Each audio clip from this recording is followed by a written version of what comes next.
Саламатсыздар ма, құрметті менің оқырмандарым. Бүгінгі біздің подкастымыздың тақырыбы әлемді жүрекпен көру. Бүгінгі біздің қонағымыз бүгінгі таңдағы Сабыр Әбдешұлы.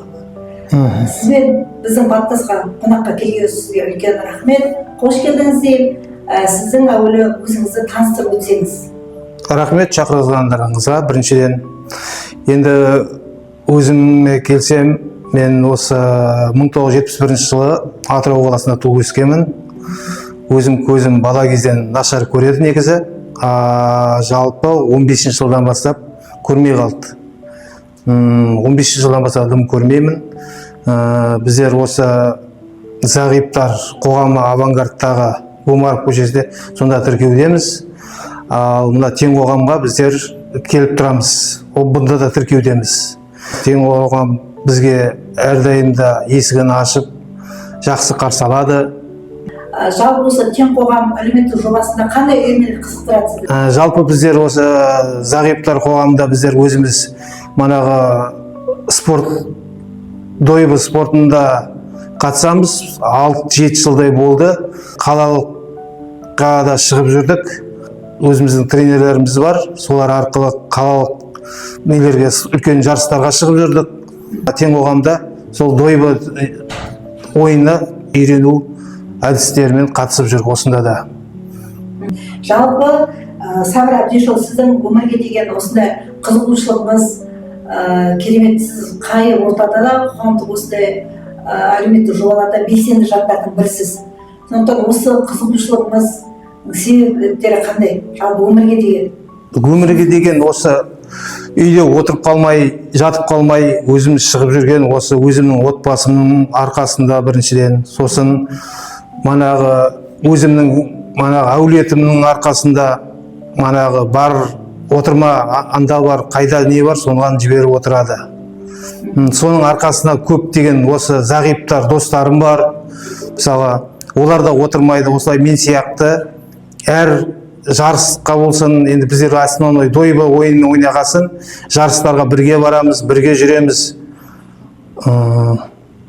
Енді өзіміздің семьямыз, балдарымыз үшін осындай тіршілік отырып қалмау үшін алға тек қана деп жүреміз. Өте жақсы, рахмет. Жалпы сіз енді зағип жан болғанда біздер мысалы өзіміздің ортамызды, жан-жағымызды көреміз. Сіз қалай сезіп, қалай байқайсыз?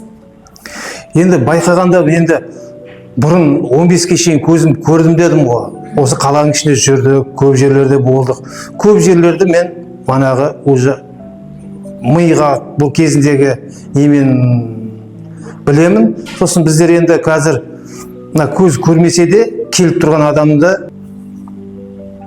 енді дауысына қарап па, әлде білмедік енді.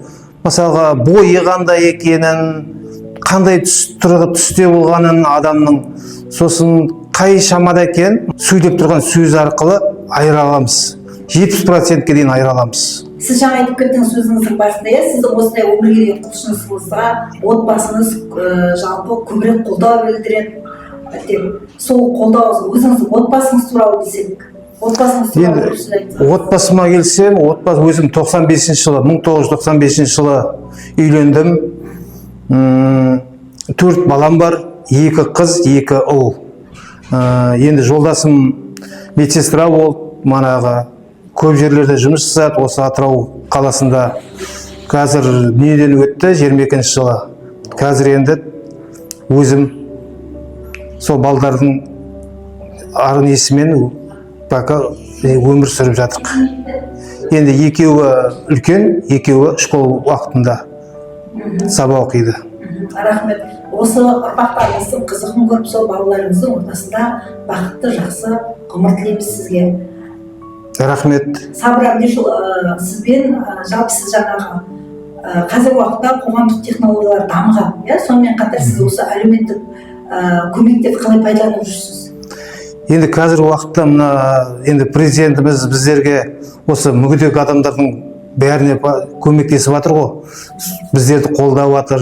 Қазір енді астымызға машина, инватакси үйімізден алып кетеді. Осындай тең қоғамға алып келеді. Манағы баратын жерімізге жеткізіп, әкеліп тастап жатыр. Үкімет жанынан бізге ноутбук, манағы читающий машинка, манағы бәрі говорящий, телефонға шейін беріп жатыр мемлекетіміз. Жақсы. Қазір технологияларды пайдаланып жүрсіз. Технологияның бәрін пайдаланып, өзіміз қолданып отырық.